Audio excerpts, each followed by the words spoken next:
The beach that day felt effortless in the way only familiar places do. Sunlight reflected off the water, laughter mixed with the sound of waves, and confidence floated easily in the air. It was a space where people felt untouchable, where strength seemed obvious, and where no one felt the need to question their assumptions. Everything about the moment suggested ease rather than caution, and that ease quietly lowered awareness without anyone noticing.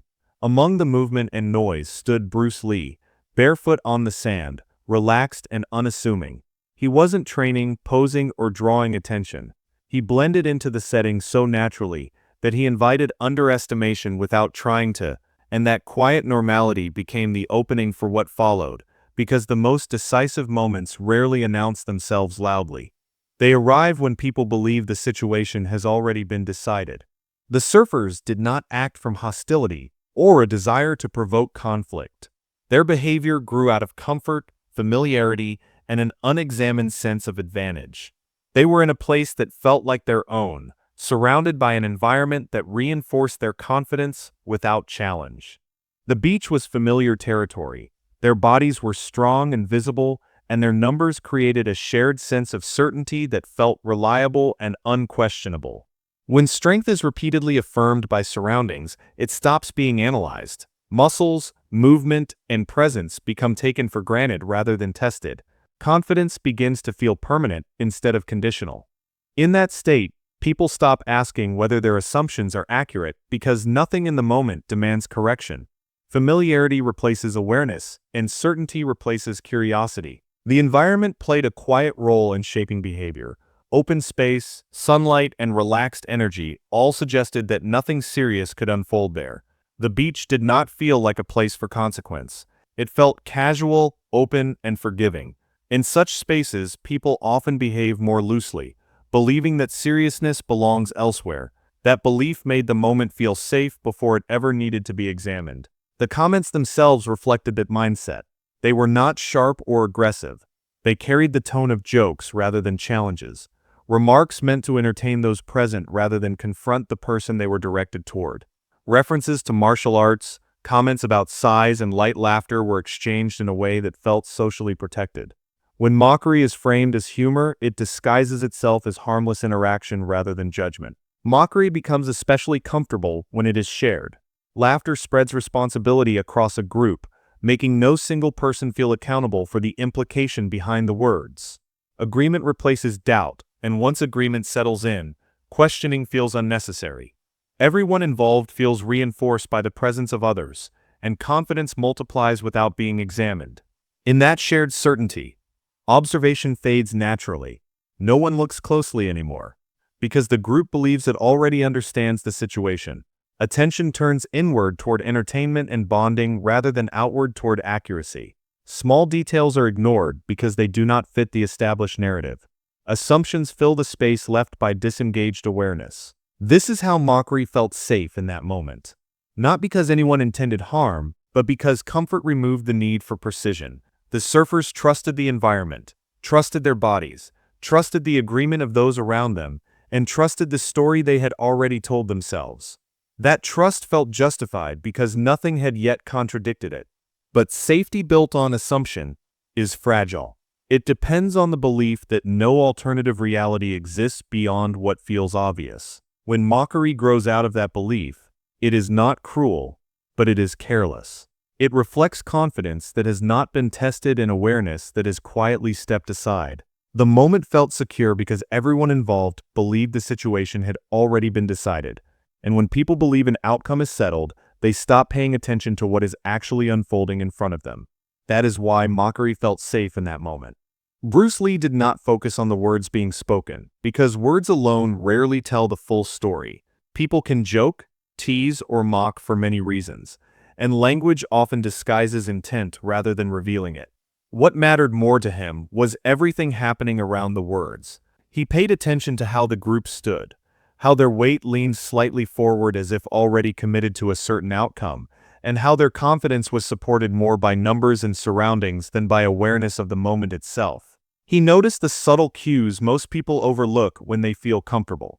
The spacing between bodies was intentional, not accidental. Their posture suggested expectation rather than curiosity. Their attention was outward but unfocused, as if they believed nothing unexpected could challenge their position. This kind of confidence does not come from careful observation. It comes from assumption, from the belief that the situation has already been decided. Bruce Lee also sensed what they were waiting for. They expected a response. Whether it came in the form of embarrassment, irritation, or verbal defense did not matter. Any reaction would have served the same purpose. It would have confirmed the hierarchy they had already imagined. A reaction would have placed him inside their narrative, where they felt in control. Instead of giving them that confirmation, he remained exactly where he was, both physically and mentally. His posture stayed loose and balanced. His breathing remained steady and unforced. His expression did not harden or withdraw. Nothing about him suggested urgency or discomfort. This stillness was not accidental, and it was not uncertainty. It was a choice rooted in clarity. By not reacting, he allowed the moment to continue without distortion. Interference too early would have shaped the situation artificially, turning it into something driven by ego rather than reality. Bruce Lee understood that when intention is genuine, it does not need to be provoked. It reveals itself naturally if given enough space. He allowed that space to exist. As seconds passed without the expected response, something subtle began to shift. The energy that had been projected outward started to fold back inward. Confidence that expected validation began to question itself. When reaction does not arrive on schedule, certainty loses its footing. People begin to reassess, even if they are not consciously aware of doing so. Bruce Lee remained attentive throughout this shift. He was not waiting for a specific outcome. He was reading the moment as it evolved. Awareness for him was not about anticipating danger or preparing to dominate. It was about staying aligned with what was actually happening instead of what people believed should happen. This is the difference between clarity and hesitation. Hesitation comes from not knowing what to do. Clarity comes from knowing when not to act. Bruce Lee did not delay because he was unsure. He delayed because he was certain that the moment had not yet revealed its true shape. By allowing intention to surface on its own, he preserved every option available to him. Nothing was forced. Nothing was committed prematurely. The situation remained flexible, and flexibility is where real control exists. What Bruce Lee noticed before anyone else was not just posture or balance, but the absence of awareness in others.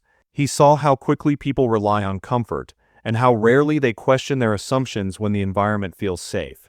That insight gave him time, clarity, and advantage without requiring any movement at all. The moment continued unfolding, and he stayed present within it, knowing that the clearest understanding always arrives when observation is allowed to run its course. When people are mocked, their instinct is almost always verbal. They explain, defend, joke back, or challenge the remark directly. Words feel like the fastest way to restore balance, because they allow someone to protect their image and reassert their place in the situation. Speaking feels active, and activity feels like control. Most people believe that silence equals weakness, because silence does not immediately push back. Bruce Lee understood something different. He understood that words would not resolve this moment, because the moment itself was not built on logic or misunderstanding. It was built on assumption. Any verbal response, no matter how clever or calm, would have given the mockery exactly what it needed. Engagement words would have turned the situation into an exchange of ego, where reactions matter more than truth. Responding verbally would have shifted the focus away from reality and toward performance. It would have invited escalation, because words encourage comparison, justification, and pride. Once a situation enters that territory, clarity disappears. People stop listening and start defending positions they did not consciously choose. Bruce Lee had no interest in stepping into that kind of noise. By choosing silence, he denied the moment the fuel it depended on. Mockery relies on reaction to feel valid. Laughter grows stronger when it is answered, because response confirms that the words have landed. Without that confirmation, sound loses its authority. Jokes begin to feel hollow. Confidence that was meant to be shared suddenly stands alone. Silence placed responsibility back where it belonged. The laughter had to support itself without opposition, without resistance. Its tone began to change. What had sounded playful moments earlier now felt awkward. People became aware of their own voices, their own volume, and the space those sounds occupied. Silence did not attack the mockery. It exposed it. In that pause, something important happened. Certainty began to weaken. When people laugh together, they rarely examine why they are laughing. But when laughter fades without being challenged, self-awareness returns. Individuals start to notice the moment instead of hiding inside it. The group dynamic loosens, and the shared confidence that once felt solid begins to fracture. Bruce Lee remained still throughout this shift. His silence was not withdrawal. It was containment. He allowed the moment to fully reveal itself without interference. This is a critical distinction. Silence does not always mean avoidance. Sometimes it is the most direct way to let reality speak for itself. Noise often hides insecurity by keeping attention scattered. Silence gathers attention into one place. In that gathered space, assumptions lose strength. People begin to feel exposed, not because they are attacked, but because there is nothing left to distract them from their own behavior. Bruce Lee understood that clarity does not need to argue. It does not need to explain itself.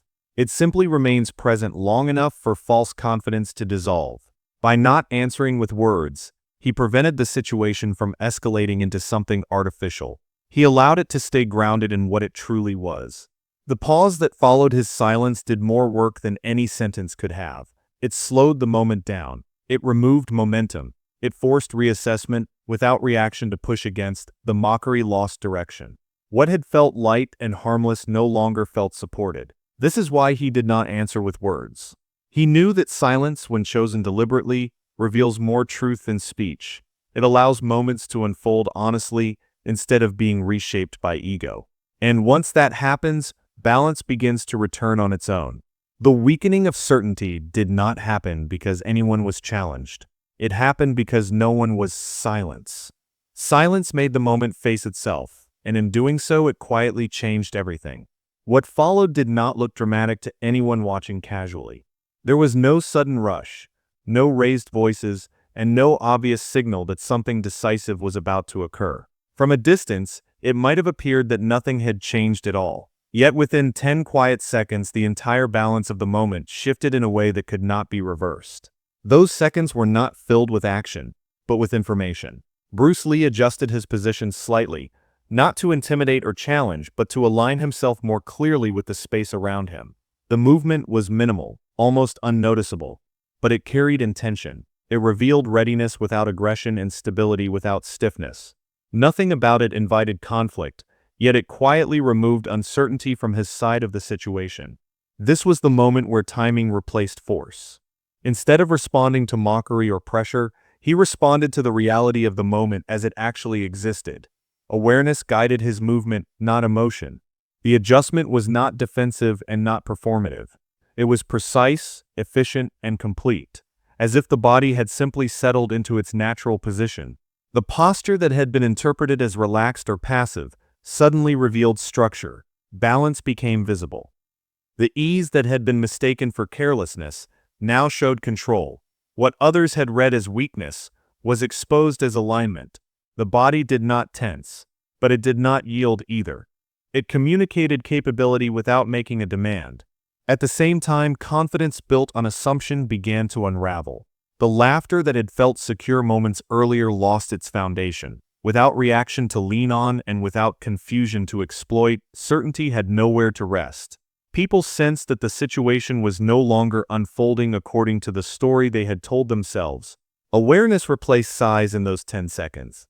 Physical presence no longer defined advantage. The environment no longer offered protection. Numbers no longer felt reassuring. What mattered now was clarity, and clarity had quietly taken control of the moment. The shift was not driven by fear. No one felt threatened in a sudden or dramatic way. Instead, people felt something more unsettling: recalibration. They realized that their assumptions had been incomplete, and that realization disrupted the confidence they had relied on. When certainty collapses, it does so internally before it ever shows outwardly. Laughter stopped, not because of intimidation, but because it no longer made sense. The sound had been supported by belief, and belief had dissolved. Silence followed naturally, not as a reaction, but as a consequence. The moment had corrected itself. Those 10 seconds did not change the situation through force or dominance. They changed it through alignment. Bruce Lee did not take control away from anyone. He removed the illusion that control had ever been settled. By staying connected to the moment while others relied on assumption, he allowed clarity to reshape the outcome on its own. This is why those seconds mattered. They demonstrated that real shifts do not always announce themselves loudly. Sometimes they happen quietly, when awareness reveals what assumption can no longer support. The beach did not fall silent in a sudden or dramatic way. There was no sharp break in sound, no moment where everything stopped at once. Instead, the change unfolded gradually, almost gently. Conversations lost their momentum. Laughter softened into unfinished sentences. Smiles that had once felt confident slowly faded, not out of fear but out of reconsideration. People did not need an explanation to sense that something had shifted. They simply felt it. What caused the quiet was not intimidation, but understanding. The situation they believed they had already figured out no longer felt accurate.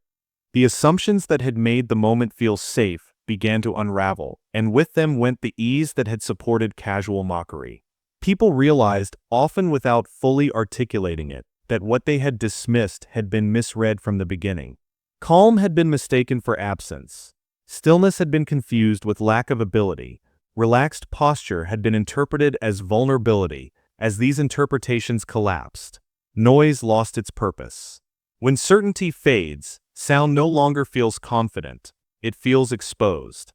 The quiet that spread across the beach was not uncomfortable but reflective. It carried a sense of internal correction rather than embarrassment. People adjusted their understanding silently, recognizing that strength does not always announce itself and that capability does not need to perform in order to exist. That recognition removed the need for further commentary. Bruce Lee did nothing to prolong the moment. He did not pursue acknowledgement, and he did not seek to extend the shift that had occurred. He did not need to. The situation had already resolved itself naturally. Once clarity enters a space, escalation becomes unnecessary because the misunderstanding that fueled it no longer exists. Dominance, which depends on comparison and reaction, lost relevance the moment assumptions were exposed. There was nothing left to challenge and nothing left to prove. The beach did not grow quiet because someone was overpowered. It grew quiet because people understood they had been looking at the situation through the wrong lens. As the sounds of the beach slowly returned, they did so with a different tone. Conversations resumed, but more cautiously. Movements became less exaggerated. Attention returned to the environment instead of drifting inward. The space felt recalibrated rather than subdued. The quiet had done its work. It had allowed understanding to replace assumption without confrontation. It had shown that moments do not always end with action. Sometimes they end with awareness, and awareness changes behavior without needing instruction. That is why the beach grew quiet, not because of fear or force, but because clarity had quietly taken its place. That afternoon revealed something subtle yet powerful about how people behave when surroundings feel familiar and safe. Environments shape perception long before individuals realize it. Open space, sunlight, and relaxed energy create a sense of ease that quietly lowers vigilance. When people feel comfortable, they stop examining their own certainty. Attention drifts, assumptions settle in, and confidence begins to rest on habit rather than awareness.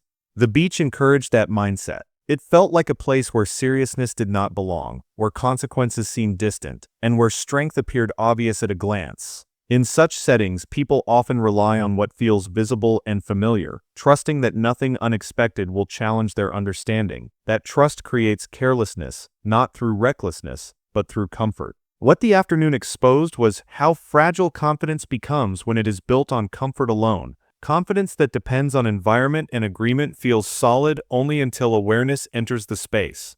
Once clarity appears, assumptions lose their stability. The moment awareness arrives, confidence must either adapt or collapse. That afternoon showed how quickly it can collapse when it has never been questioned. It also revealed that real capability does not need volume to exist. Loud voices, exaggerated movement, and visible dominance often create the illusion of strength, but they are not requirements for it. True capability can remain quiet, grounded, and unassuming without losing effectiveness.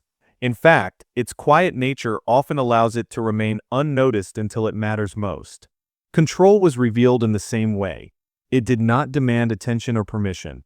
It did not challenge or provoke. It simply existed steady and aligned. Control that needs to be announced, depends on recognition to survive. Control that is real does not. That afternoon demonstrated the difference without explanation. Perhaps the most important revelation was about presence. Presence does not rush to assert itself. It does not compete for attention. It waits patiently while others reveal how they see the situation. In that waiting, assumptions become visible. Once assumptions are exposed, they lose power. Presence does not need to confront misunderstanding. It allows misunderstanding to collapse on its own. Those 10 seconds did not change the beach as a place. The waves continued. The sunlight remained and the setting stayed the same. What changed was understanding. People who witnessed the moment recalibrated their definition of strength without being told to do so. They recognized that calm does not mean absence, that silence does not equal weakness, and that awareness often determines outcomes before action ever becomes necessary. Calm proved itself without performance. There was no display, no escalation, and no need for demonstration. Awareness reshaped the moment quietly, redirecting it before force had any role to play. The outcome was decided not through dominance, but through alignment with reality. That afternoon revealed that many moments in life hinge on attention rather than action. It showed that environments can either dull perception or challenge it, depending on who remains present within them. And it left behind an understanding that strength is not always what draws the eye first, but often what remains steady when assumptions fall away. This was the lesson the afternoon delivered. Without words and without spectacle, the afternoon moved on as afternoons always do. The surf kept rolling in, voices slowly returned to their normal rhythm, and the beach resumed its familiar energy. To anyone arriving later, nothing would have seemed unusual. The moment left no visible trace. Yet, something remained. What ended that situation was not confrontation, speed, or display. It was attention that never left. While comfort lulled others into assumption, awareness stayed present, and that single difference reshaped the outcome before it ever needed force. This moment reminds us that strength is often quiet, that control rarely announces itself, and that the most decisive shifts happen when clarity replaces certainty. When awareness holds, misunderstanding dissolves on its own. The beach looked the same, but understanding did not.